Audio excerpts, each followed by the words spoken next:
Okay, sir, we are live right now. So all of us are live right now, sir. Live on YouTube as well. So, sir, very good evening to everyone. Respected Professor Dr.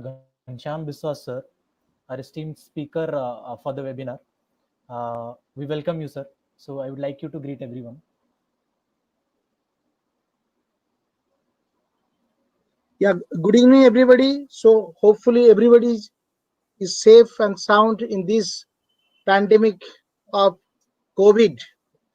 And thanks BioLeaks and special thanks to Rudra, Ashish and team. So we are basically, this is the first uh, on live that is webinar on oncology update. So hopefully, so we will be doing this similar events every Saturday with different talks. We'll have different speakers and moderators. The format of this will be, so we'll have the background because the audience, since the audience is mixed, we'll have a basics of a particular subject and then the advancement and the newer therapies or frontier therapies that are in place today.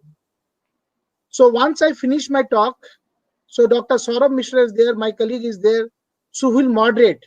So if you have any questions, so there is a chat box and Mr. Ashish will help you and we'll try to answer those questions. So let me start my.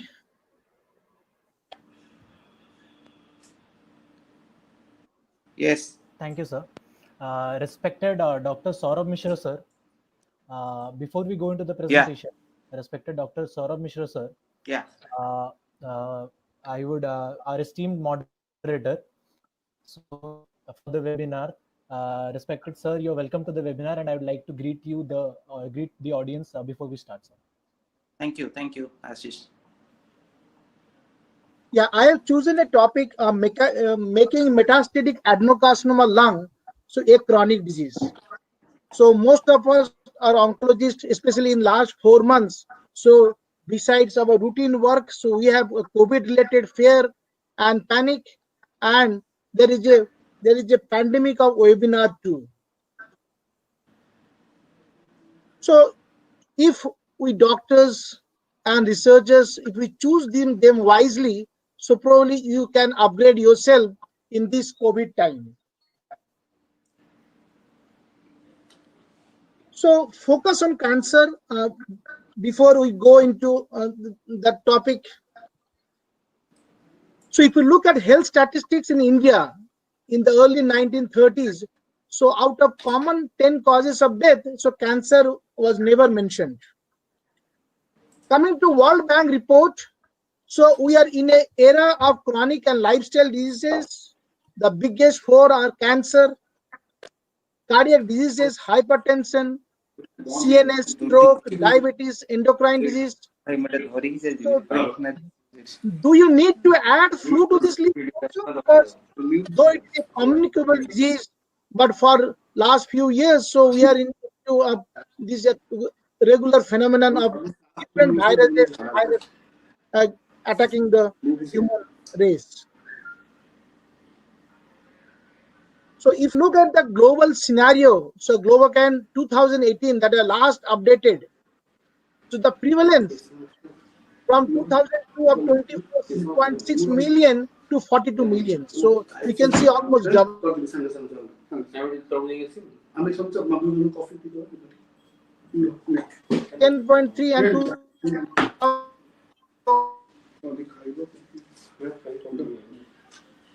From 6.7 million to 9.6. Again, so after so much of advances in cancer diagnosis, management, and also awareness. So this is the Globocan 2018. On the left-hand side, if you see the incidence of 5 common cancers in both males and females, so lung cancer stands out to be the most commonest. On the right-hand side, sir, I would like to interrupt. I would like to interrupt for a while, sir. Yeah. Sir, if Saurabh sir, if you can please mute your audio for some time, it will be great.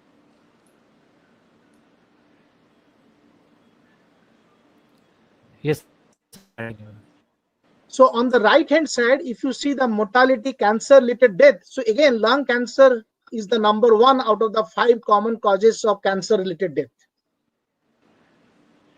So focus on lung cancer, and especially in this 4 months plus of COVID, if you start from December, so these 6 months, looking at the China data, looking at the Italy, if you talk about cancer and COVID, so lung cancer has remained in the foremost in terms of mortality and morbidity also in the COVID time.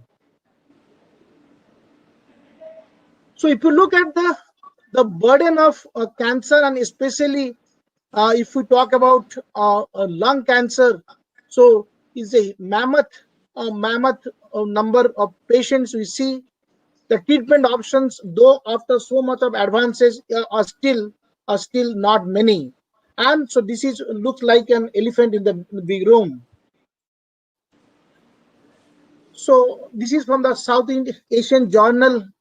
So the Indian statistics that was available from Dr. Kumar Pravas et al. From TMH. So 4th most common overall in incidence rate among cancer patients, 2nd most common cancer in males, and 6th in females. Almost 50,000 new cases among men, and almost 20,000 new cases even in females. So overall estimated lung cancer deaths almost 63,000 plus, making it the 3rd most common cause of cancer related death in India. Most common cause of death in men with cancers, the average age of diagnosis of a lung cancer in India is less than 60 years, which is relatively younger, so almost 10 years younger than the Western population. So males predominant with a male is to female ratio of 4.5:1. The same thing is not seen in the Western world, where again females have a significant population of lung cancer. And this ratio varies with age and the smoking status. The smoker to non-smoker ratio is high, 20:1. So that means somebody who smokes, though in his lifetime, her lifetime, so they are more at risk of this getting a lung cancer. So understanding of lung cancer evolution. So 1990s. So I'll try to explain you with an example in the next slide. So lung cancer in 1990s became understandably non-small cell versus small cell. In 2008, we talked about different types of non-small cell in terms of adenocarcinoma, large cell carcinoma, squamous cell carcinoma. And then thereafter, so we have moved into a molecular subtyping of lung cancer, either EGFR, ROS.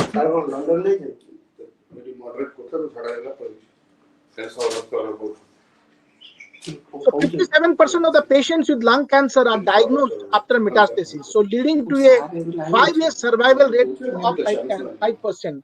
So unlike many other solid tumors, so it has definitely a dismal prognosis when surgery or a local treatment is not viable for this patient population.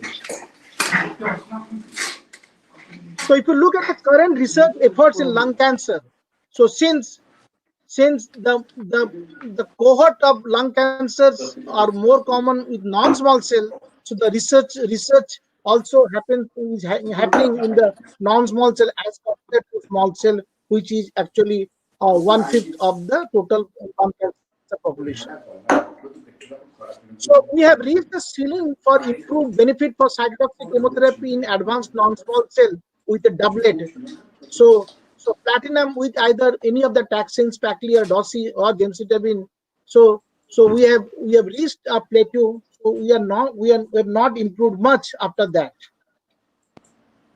So subsequently, the new standard became pemetrexed, a multifolate with a platinum, because so after this the previous regimens of platinum, the pemetrexed treatment was less toxic. And subsequently with the Paramount trial, we understood that somebody who doesn't have a druggable mutations, so this with pemetrexed maintenance stability. So this slide shows that improvement in survival in advanced disease non-small cell patients.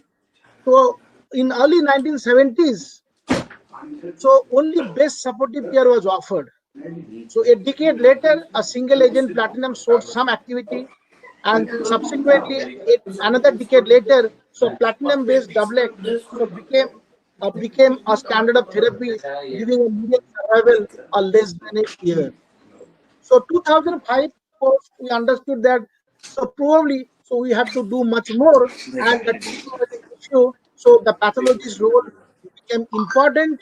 So we understood that non-small cell versus small cell, adeno versus non-adeno, and post 2010. So the newer development in terms of beyond a routine histopathology. So that was a molecular development took place, and now so there was a there were different options that came into picture. So this slide shows. So I have 8 cases. So in 1999, when I completed my MD medicine, so one of my colleague who is a ENT guy, his father died of a lung cancer, got treated in Delhi AIIMS. In 2002, my grandfather died of a non-small cell lung cancer. Subsequently, my school teacher's wife died of an adenocarcinoma lung in 2009. Fourth, one of my first patient in private practice, who is an LIC executive, was diagnosed an adenocarcinoma lung with metastatic EGFR mutated in exon 19 in 2009, is still surviving. So what I wanted to impress here, if we look at, so the understanding in 1999 was a lung cancer. The same thing in 2002, so we did understand that we are dealing with a non-small cell, not a small cell. And in the third case, so we understood that we are dealing with a non-squamous in my school teacher's wife.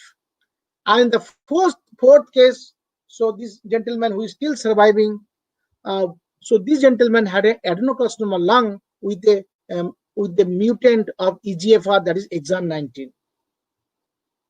Fifth case is one of my own medical colleague, who is an ophthalmologist, was diagnosed with a brain mets. He being an ophthalmologist, so he was diagnosed with again adenocarcinoma lung in a non-smoking situation, and it was a mutant EGFR, so which was exon 19 and later on T790 in 2010, and even with the brain mets, so probably in 1970s, 80s, so before the advent of these mutations, the survival which was 3 months, 5 months, and this doctor gentleman, he survived for almost 10 years. We lost him early this year. Sixth is a case of a veterinary doctor who was diagnosed with the advanced lung cancer. So he turned out to be ALK positive in 2015, and he still have a good control of disease and absolutely good quality of life. So he's one of the first generation ALK inhibitor, crizotinib. Seventh is a young state VIP who was diagnosed with the adenocarcinoma lung, not keen for chemotherapy. So he had a PDL1 of 90%, and he was started on immunotherapy pembrolizumab, and he has been doing good. And the last one, so recently during this lockdown, I treated one of the elderly pediatrician who's retired from armed forces, and he was diagnosed with the adenocarcinoma lung with the EGFR 19 mutation, and he was upfront offered an osimertinib. So you can understand that from 1999 and today 2020, so there has been lots of understanding about lung cancer in total. So coming to personalized therapy in advanced stage non-small cell, the current therapeutic landscape. So 1970s till today, we still have a backbone of chemotherapy. So 2000 to today, so we have VEGF inhibitors in terms of bevacizumab and Cyramza, EGFR inhibitors, first generation, second generation, and third generation, ALK inhibitors in terms of a first and second generation, Roche one, and then we have a checkpoint inhibitors in first place where there's a PDL activity of more than 50%, so with or without chemotherapy.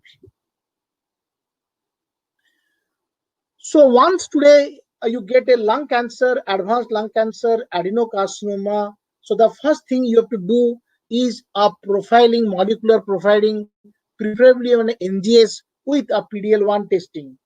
So within 2 weeks, you will have the reports in hand, and then you decide your treatment. Somebody who doesn't have any of the druggable mutations or PDL1, then probably these patients will be on a cytotoxic doublet chemotherapy. Once 4 cycles is over, these patients will be continued on either a continuous or a switch maintenance. Somebody who has any of these mutations, so may it be EGFR, ALK, ROS, BRAF, so these patients will be on one of these drugs. And somebody who has a PDL1 of more than 50%, so they will be on a single agent immune checkpoint inhibitors. And somebody who has a huge disease load, so they can be added chemotherapy to the immunotherapy arm. So molecular diagnostic and of non-small cell and molecular predictors. So the transition from cell to DNA. So we have moved from anatomy to clinical pathology to anatomical pathology, and we talk about molecular medicine today. So the era of precision medicine has become because all cancers are personal. So the need of precision medicine is because of genetic diversity, individual lifestyle and environment factors are responsible for patient-to-patient variation in treatment responses in cancer patients.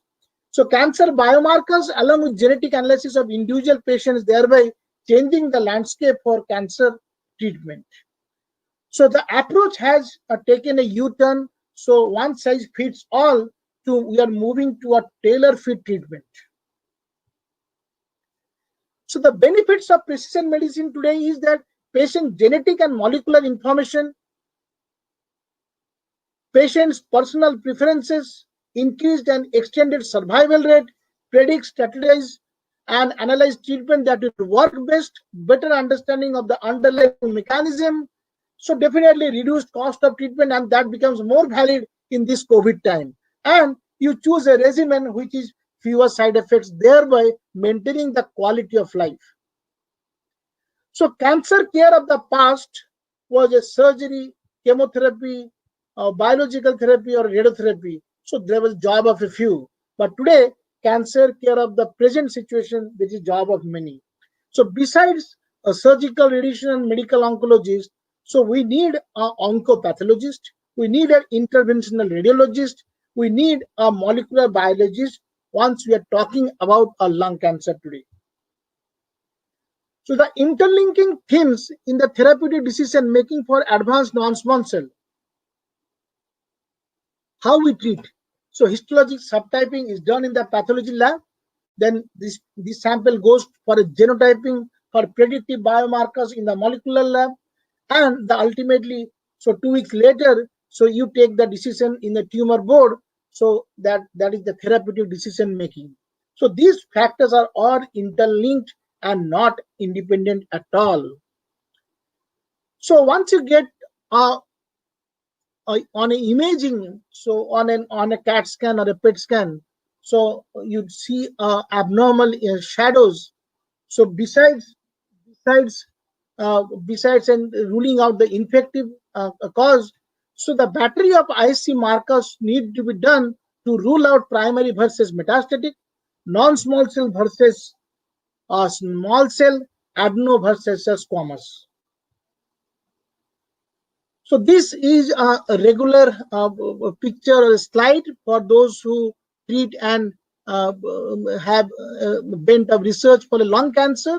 So non-small cell lung cancer has weight between squamous and adeno. So you can see on the adeno, so there are lots of mutations and rearrangements are happening.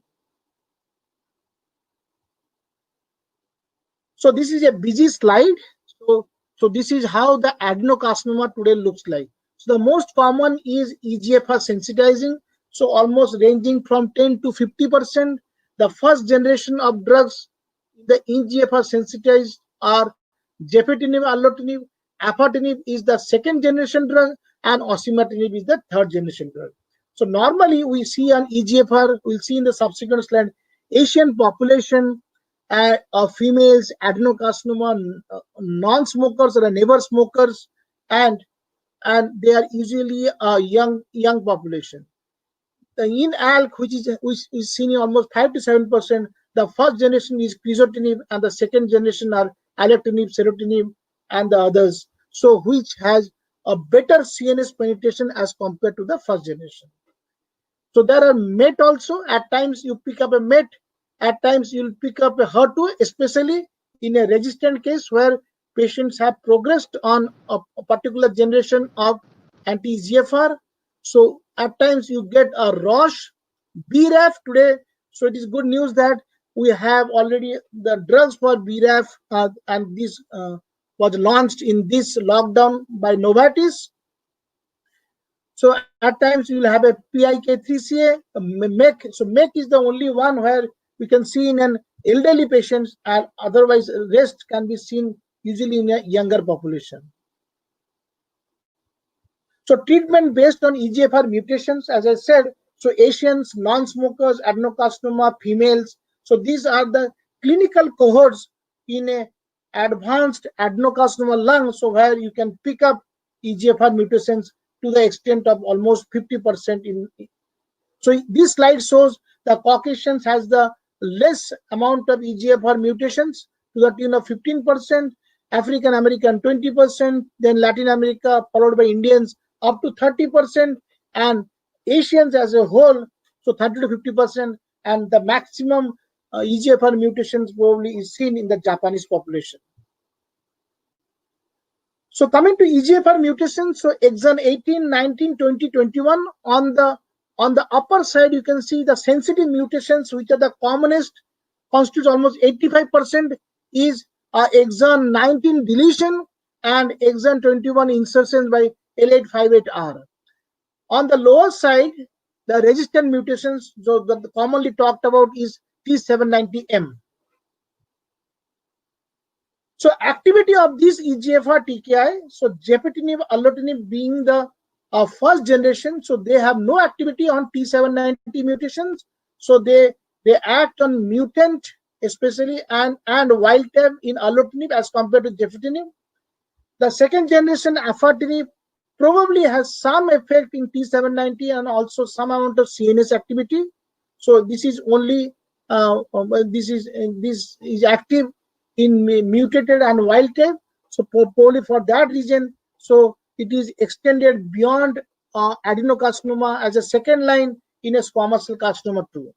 The most potent probably is the third generation EGFR TKI, is osimertinib. So it has a specific activity for T790M, which is a resistant one, and it has a good CNS penetration as compared to the first generation and second generation. This is the only drug in terms of generation wise, so probably which has shown a significant overall survival advantage.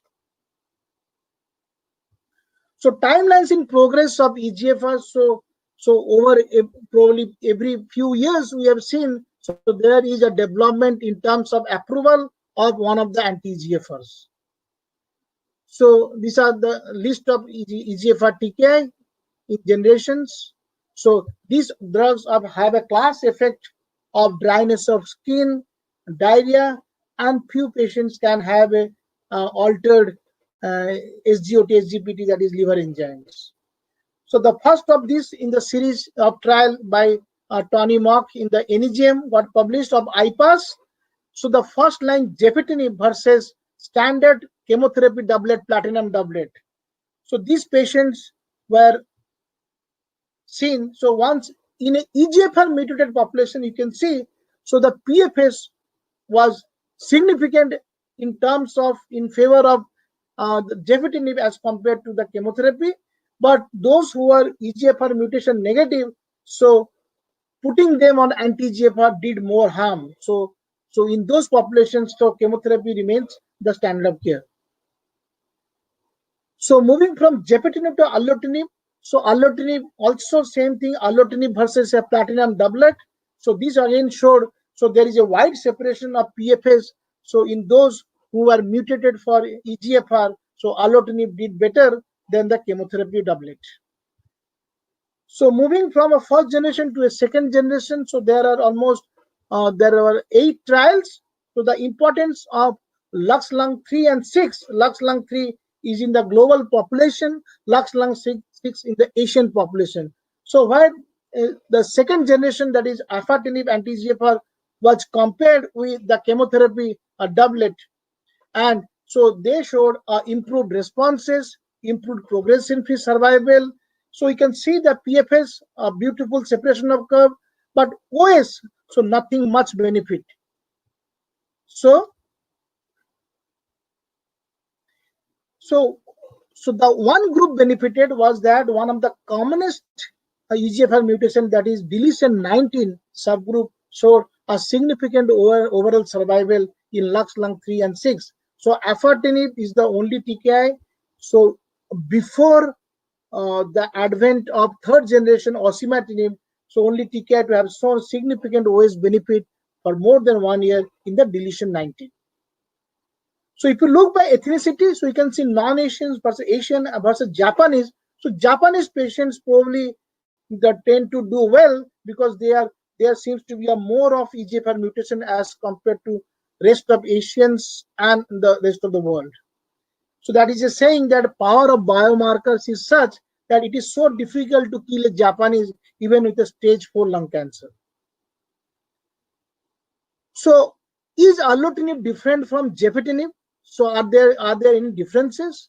So they are both from the first generation. So this phase 3 trial showed that EGFR mutated lung cancers, so the choice may be erlotinib or gefitinib, that doesn't make much difference. So in terms of survival also, same thing. So in going back to the second generation, that is afatinib, as compared to the first generation gefitinib, so there was a numerical advantage in terms of PFS. Otherwise, so their drugs were the same. So toxicity, as I said, so all these first generation and second generation TKI has a diarrhea, rash, paranoia, stomatitis. So probably gefitinib and erlotinib has comparable toxicity. Afatinib, out of these 3, will have more toxicity, especially in terms of diarrhea. So with a lower dose of 30 milligram, so the diarrhea is bit less as compared to 40 and 50 milligram. So if you look at the outcome of first-line treatment in a metastatic EGFR mutated non-small cell, today we have almost 8 choices. So 5 single-agent anti-EGFR TKI and 3 a combination, that is erlotinib and bevacizumab. Second is erlotinib and ramucirumab, that is relay trial of Eli Lilly, and the third is gefitinib plus PEM and platinum. So that was the TMS trial study by Dr. Kumar et al. So none of the first and second generation EGFR TKI had shown significant OS in EGFR mutated stage 4 non-small cell except afatinib in deletion 19. So putting first generation and second generation TKI in place, so overall response rates were improved, PFS was improved, so the OS was not improved except a deletion 19 in the afatinib arm. So somebody who was on a first generation or a second generation progresses. So how do you know this? There is a clinical progression, there can be a radiological progression, and there happens to be a change in the molecular level. So ideally, like breast cancer, somebody who has progressed on one of the first line of anti-EGFRs, so ideally, if it is feasible, you need to do a biopsy, repeat biopsy, to repeat those molecular testing. And the good part is that, so liquid biopsy, that is cell-free DNA, is a standard of therapy, because standard of investigation, because more than 50% of the patients will have T790 mutation, and which is easily picked up in the liquid EGFR or a liquid biopsy. So the molecular characteristics in more than 50% will be T790. So you will get some patients with the MET amplifications, you will get some patients with the PIK3CA, and you will get some patients who will have HER2 amplification. So you can treat these patients accordingly. So osimertinib, which is the first generation, which is the third generation anti-EGFR TKI. So this is more potent, less toxic in terms of toxicity as compared to the first generation and second generation. So in the phase 2 trials of AURA and AURA2, it showed that overall response rate, disease control rate, even with PFS and duration of responses was much more than the other generation drugs. So that led to, in 2019, the FLORA trial, which is the first line. So AURA were the second line. So the FLORA was the first line. So here exon 19 deletion and L858 were included only, and so these patients were either randomized to osimertinib versus standard of care, that is erlotinib and gefitinib. So you can see there is a wide separation of PFS favoring osimertinib as compared to the standard of therapy. You can see a CNS strict control of disease. So as compared to the first generation, this osimertinib had a good control on the CNS disease.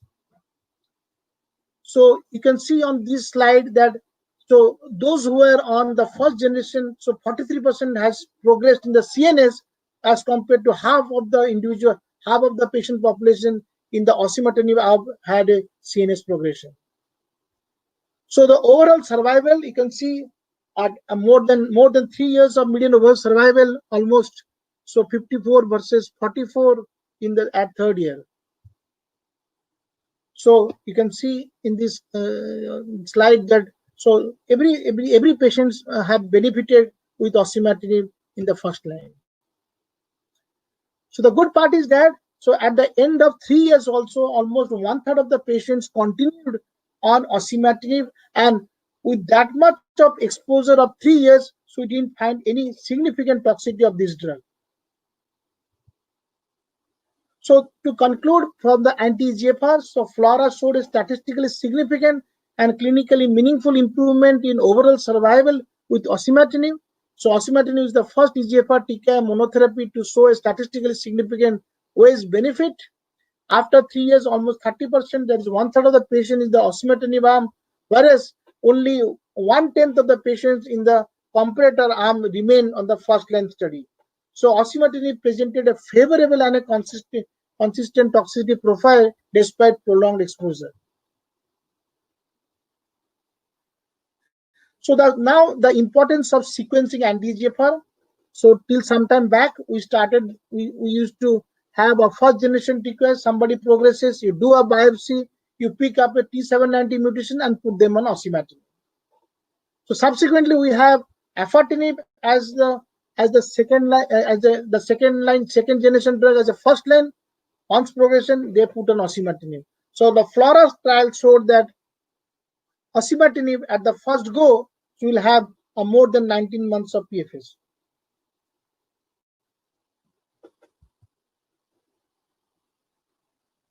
So the options of first line treatment in a metastatic EGFR mutated non-small cell adenocarcinoma, so from none to many. So as I said, there are 8. On the left hand side, you can have a first generation TKI, the second generation afatinib dacomitinib, and the third generation osimertinib. On the right hand side, you can have a combination of erlo plus bevacizumab, erlo plus ramucirumab, and gefitinib plus chemotherapy. So some slides on ALK inhibitors. Again, so these are usually a young population, non-smokers, adenocarcinomas. The first generation is crizotinib from the profile 1014. So crizotinib versus chemotherapy. So crizotinib fared well, and the second generation ALK inhibitors like the ceritinib and alectinib, which has a better CNS penetration. And today we know that alectinib also has you can use in the first go. And these are patient population in ALK positive where you need to do a baseline MRI, because these are the patient population where a asymptomatic CNS metastasis can be a common entity. So second generation ALK inhibitors, we can see, so in the ceritinib and alectinib, so they have a good CNS activity. And as I said, these are the patients where CNS disease is much more common. Serotinib, even in the lower dose of 450, so they are doing good. So 750 may not be the may not be the standard today. So ALK-driven disease, so are good to see because these patients will respond and they do well. So we need to have a baseline MRI to rule out metastasis. So there can be a patient of Roche positive, so where you will have a targeted therapy, can have a MET, can have BRAF. So it's not possible to include everything. So conclusion for a targeted therapy for patients with stage 4 non-small cell and adenocarcinoma component, molecular testing is the standard of care. So without a molecular characterization of the disease, so today, so probably it will be unethical to treat an adenocarcinoma lung. So FDA targeted agents approval for treatment for metastatic non-small cell in terms of first generation, second generation, ALK, EGFR, in the first, second, and third generation, and so as in Roche. So encourage a broad molecular testing for patients, and so probably in times to come, so everybody will move into a NGS platform so that at one go you have the whole profiling. So moving from this the targeted therapy to immunotherapy. So those individuals where so usually our druggable mutations are not there, and you do a PDL1 activity, so probably they are the candidates for immunotherapy. We know that these two gentlemen were awarded the Nobel Prize for cancer immunotherapy 2 years back. So tumors exploit immune checkpoint pathways as one of the mechanisms of immune response. In advanced NSCLC, the PD-L1 pathway may be exploited to evade the immune response, and that's the reason. So PD-1 or PD-L1 inhibitors and the CTLA-4. So all these drugs are in alone or in combinations are being used in lung cancers, squamous and adenocarcinomas, and beyond lung cancer also. So at times you require to combine chemotherapy with immunotherapy because cytotoxic agents enhance antigen presentation and immunogenic cell death. So chemotherapy disrupts immune evasion mechanism in the tumor microenvironment. So they act synergistically. If you look at one of the phase 1 study, that Keynote 001, so pembrolizumab in a high PDL1 exposure more than 50%. So overall response rate was almost 45%. With PDL1 of 1 to 49%, you can see our response rate was something around touching around 20%, and with the PDL1 less than 1, so the response rate was quite low. So pembrolizumab versus chemotherapy as a first-line therapy. So Keynote 024. So those patients who have a PDL1 or normally say TPS of more than 50%, so pembrolizumab 200 milligram every 3 weekly, so they did better as compared to the chemotherapy arm. So you can see a significant improvement in PFS and also on OS. So coming from Keytruda to now Optida. So again, nivolumab versus chemotherapy as a first-line therapy for advanced. So nivolumab, which is given as a 2 weekly, as compared to pembrolizumab, which was given as a 3 weekly, and with chemotherapy. So you can see, so the PFS was not very different. But if you look at the overall survival, so that was significant, especially for the higher PDL activity. So PFS as per PDL1 expression, so more than 50%. So you will see improved PFS and improved OS in those who have a high PDL1 activity. So this slide shows, so what are the different trials? It is difficult to remember many times. So keynote are usually for pembrolizumab, and checkmates are usually for nivolumab, and this is the IM power usually for atezolizumab. So different trials with chemotherapy and single agent pembrolizumab and immunotherapy, and there are some trials with chemotherapy versus chemotherapy and a combination of immunotherapy. You can see, so the overall responses in the immunotherapy arm was much more as compared to the chemotherapy arm. So this slide shows the improved PFS, especially in the Keynote 024, where PDL1 is more than 50%. So immunotherapy arm versus the chemotherapy arm, So there was a significant PFS benefit, significant OS benefit also. And if you look at the keynote 189 in the non-squamous again, so chemotherapy plus immunotherapy so did well in terms of PFS and OS as compared to only chemotherapy in the keynote 0189. So these are different chemotherapy in combination with immunotherapy or alone trials that has come up in lung cancer since 2016 to 2020. So today we are talking about in this 2020 ASCO webinar. So this is 9 to LA. So where immune checkpoint inhibitors with CTLA4 ipilimumab as a first line therapy. So checkmate 057, that is nivolumab versus docetaxel in second line, somebody who has failed on a platinum doublet.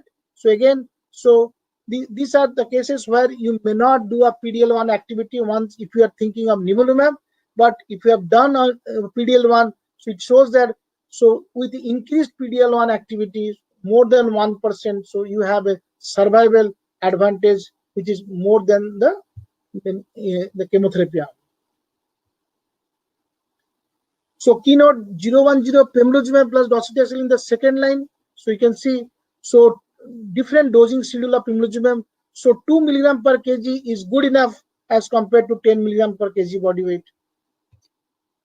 So you can see so those who had a TPS of more than 1%, so they had a survival advantage. So 2 versus 10 did not make much difference. So 2 has become a standard of treatment and standard dose for pembrolizumab. So to conclude, so current treatment overview of advanced or metastatic non-small cell. So we are moving from chemotherapy. So still chemotherapy remains a backbone. So moving into targeted therapy and then the immune checkpoint inhibitors either alone or in combination with chemotherapy. So the chemotherapy cold train. So we should remember that there are 50%, more than 50% of the lung cancers. So patients might not benefit with chemotherapy. So don't forget to get off it. So the problem that drug don't always work. A specific drug works in some patients and not in others. So if you look at the whole chart, so from antidepressant to cancer, so the efficacy you can see is 25%.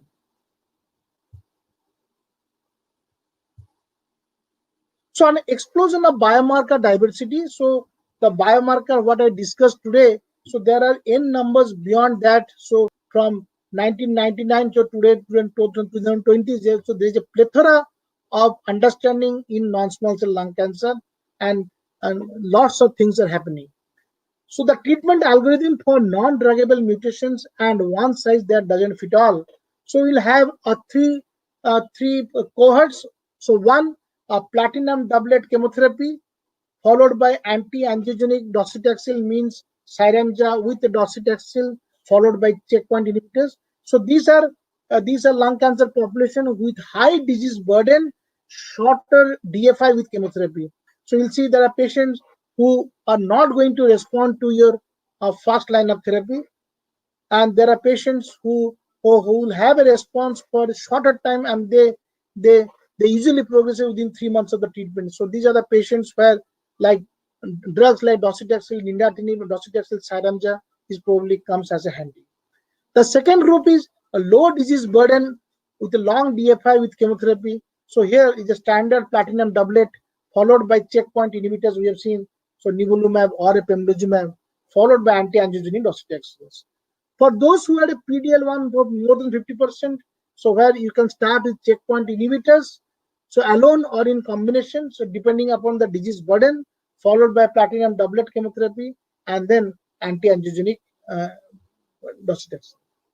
So boosting the potential for immune response with combined therapies, where on the left hand side where we are now, and probably we are moving into the other one on the right hand side.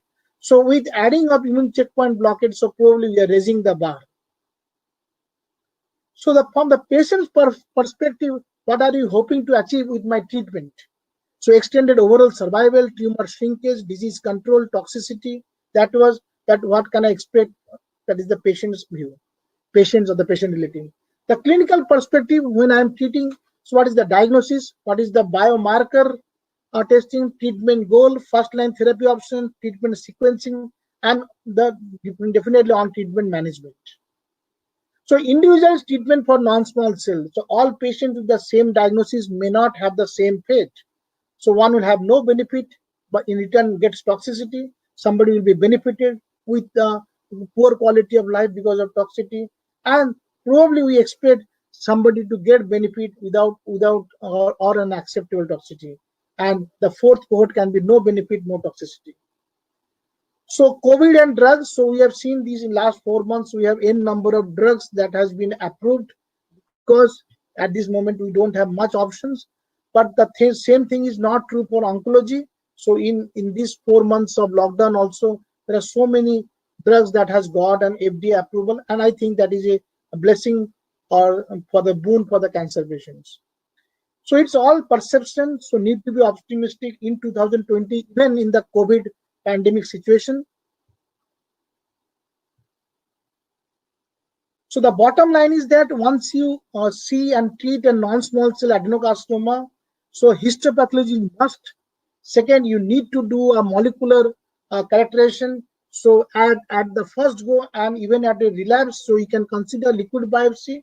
And third, so correct treatments and sequencing of treatment will actually individualize this patient and make this adenocarcinoma lung actually a chronic diseases. So there are patients and n number of patients today, even with a stage 4 lung cancer, they have a improved median 5-year survival, which was probably not there almost a decade back. So that's why they chosen a topic that non-small cell adenocarcinoma. So can we make it more chronic so the patients doesn't have to come for a 3-weekly chemotherapy? The patient does not have to come for a 2-weekly chemotherapy.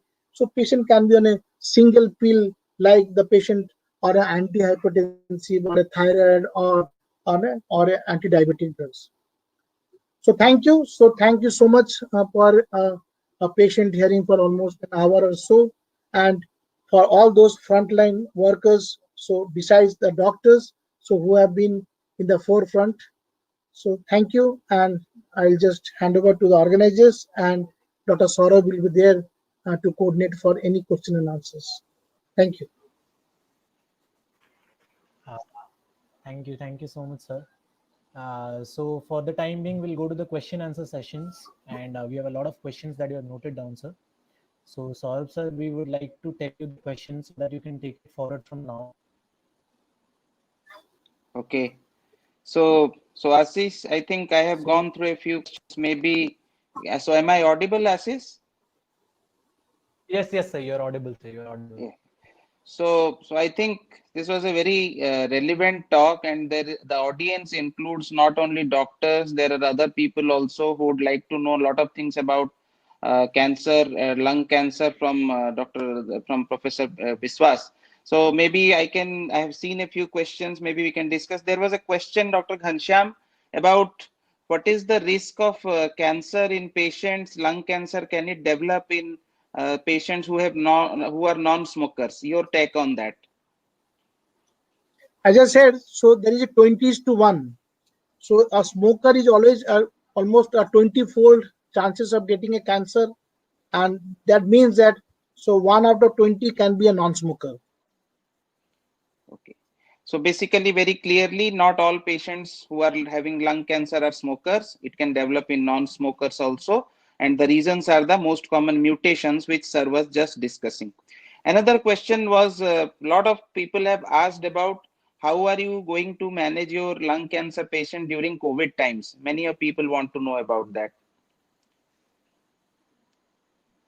So in the COVID time, we have seen that even from the China study and Italian study also, so these were the more vulnerable patients. So among the cohorts of cancer patients, so probably much morbidity and mortality were those of lung cancers. So in lung cancers, for those who are on oral pills for anti-EGFR or anti-ALK, so that's not a major issue because they can be remotely monitored from on a telephone call. The problem was that of those patients who requires chemotherapy, who requires immunotherapy, and they have to come to hospitals. So you have to weigh between the risk and the benefits. So a 3-weekly cycle can be make a 4-weekly or a 2-weekly immunotherapy was made into a 3-weekly. But per se, chemotherapy and immunotherapy did not increase the risk. The increased risk was because of a frequent hospital visits or a frequent travel to a treatment site. So basically, what sir wants to say is that many cancer who are on treatment can safely continue with their targeted therapy and chemotherapy even during COVID times. They have to adopt the same precautions as other people are adopting to prevent the COVID. So that is what the other questions. There was a question. Ashish, can you share a few questions, Ashish? Sure, Ashish, sir. Sure, yeah, sir. I would yeah, definitely. yeah. Yes, yes, sir. Yes, sir. So we have another question. I've noticed is mutations the only reason for forming cancerous cell due to autoimmune response? So I Okay, would repeat so the question. so Is I'll just mutation frame the the question. primary reason? Yeah, so basically Yes, sir. someone is asking, is cancer caused due to the mutations only, or is there a autoimmune basis for this cancer? So that's a fair enough question. I don't think there's an autoimmune phenomena at this moment which has been Correct. postulated. Yeah, yeah. So basically, most of these cancers are caused due to a deleterious mutations we have seen throughout the presentation. These mutations can be EGFR or ALK mutations. Immunotherapy mainly harnesses the immune mechanism of the body to target the cancer cells. And immunotherapy use can lead to some autoimmune disorders, but autoimmune disorders per se does not cause lung cancer. Yeah, Ashish, another question. So again, another question we have is we reduce the risk of lung cancer. Yeah, I couldn't get you. The question is you reduce the Ashish, you risk of speak having loudly. lung cancer. Wait. So the question is the use of vaping reduce the risk of having lung?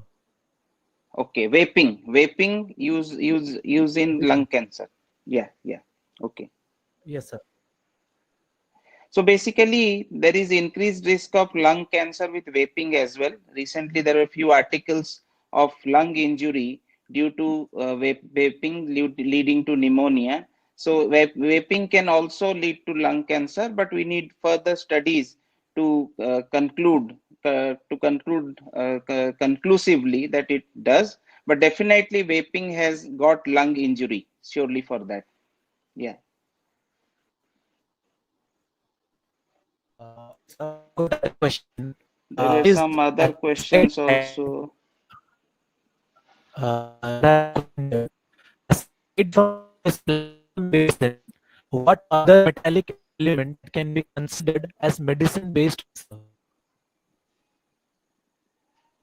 So someone is asking, cisplatin is used, it's a metal, platinum, it's a metal for cancer. So it's not like that. Basically, these are all cytotoxic drugs. We don't have any metals as such to be used in cancer. These are cytotoxic drugs which cause damage to the DNA. And because of the damage to the DNA, it causes cell death or cancer cell death. So that is how these platinum drugs are very useful in lung cancer. Okay, so few other questions. So someone was asking about the regional variation in the EGFR mutation. Someone was asking, sir, is there a basis that the Japanese people have more EGFR mutation compared to other population, or is there a difference in response of the EGFR inhibitors based on population? Maybe sir can take it. Yeah. Yeah, so there is definitely an ethnical variance. So we have seen from the Caucasians, the African American, we as an Indians. So even in the Asian populations, we have seen that Japanese probably had a much more EGFR activities, mutations, and they respond better. If you look at the chemotherapy trials also, so probably we use docetaxel as a 75 milligram per meter square as a cytotoxic for a lung cancer, whereas a 60 milligram per meter square in a Japanese population, so they do the same thing. So there is definitely an ethnical variance, and there is a response to treatment. So like in lung cancers, most of the rest of the world uses paclitaxel as a 225 milligram per meter square. So we almost they get the same response at 175 milligram per meter square. So there are variations. So there must be some pharmacokinetic and pharmacodynamic differences among the ethnics. Okay. There are a lot of other hypothetical questions like on using oncolytic bacteria and radioactivity for cancer treatment. There is something about bacteriophage in cancer treatment, Clostridium spores. So these are all, I would say, not proven forms of treatment in current medical oncology. Mostly we are concerned with cytotoxic drugs and the targeted therapy, immunotherapy, as we were discussing. So, sir, is there a role for some lung cancer vaccine? There was some data initially few years back, but I don't think there is any Yeah, conclusive even evidence. I Yeah. was also a part of the lung cancer vaccine trial, but at this moment, so they were in a phase 1, even in a phase 2, but they have not gone beyond the phase 2 trials because that had not shown any evidence. So even from adenocarcinoma cell lines from individuals have been tried, but they have not been of significant benefit.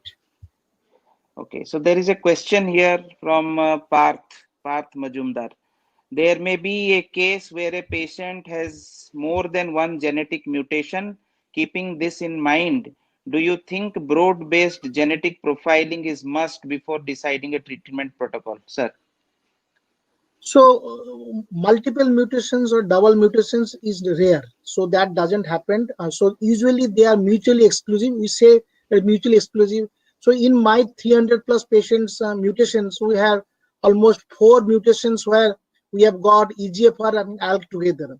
So this is a common phenomenon. So the idea of doing broad based is that so probably at one go, so you have all those and you save lots of tissues. So once you are doing an individual test, so probably you are going to consume more tissues. And we know that in lung cancer, you are not going to get a tissue like the breast cancer.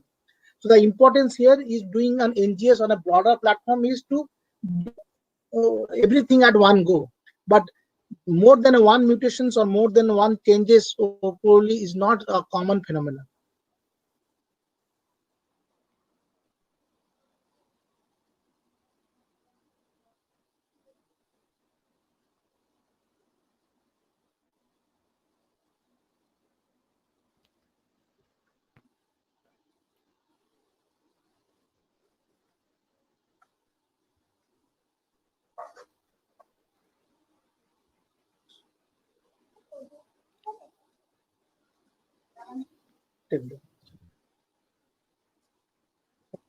So you're not able to turn on the mic. You're not being on.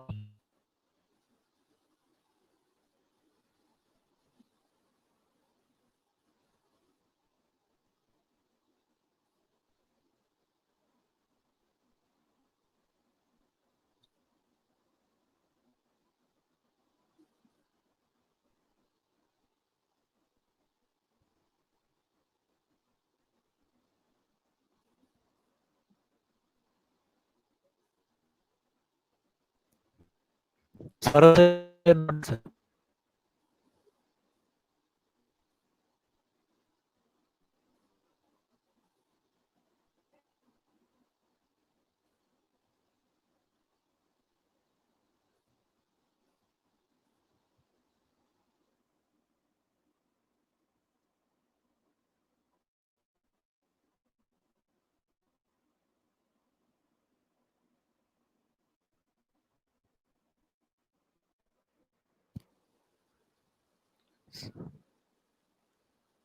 Sir, I think sir got disconnected because of technical issues.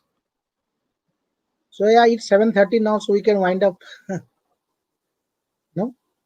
Yes, sir. Sir, so before ending, sir, I would like to everyone to know that we are going to conduct this oncology Indian Association of Oncology webinars every weekend, and I would like to display the offer right now. This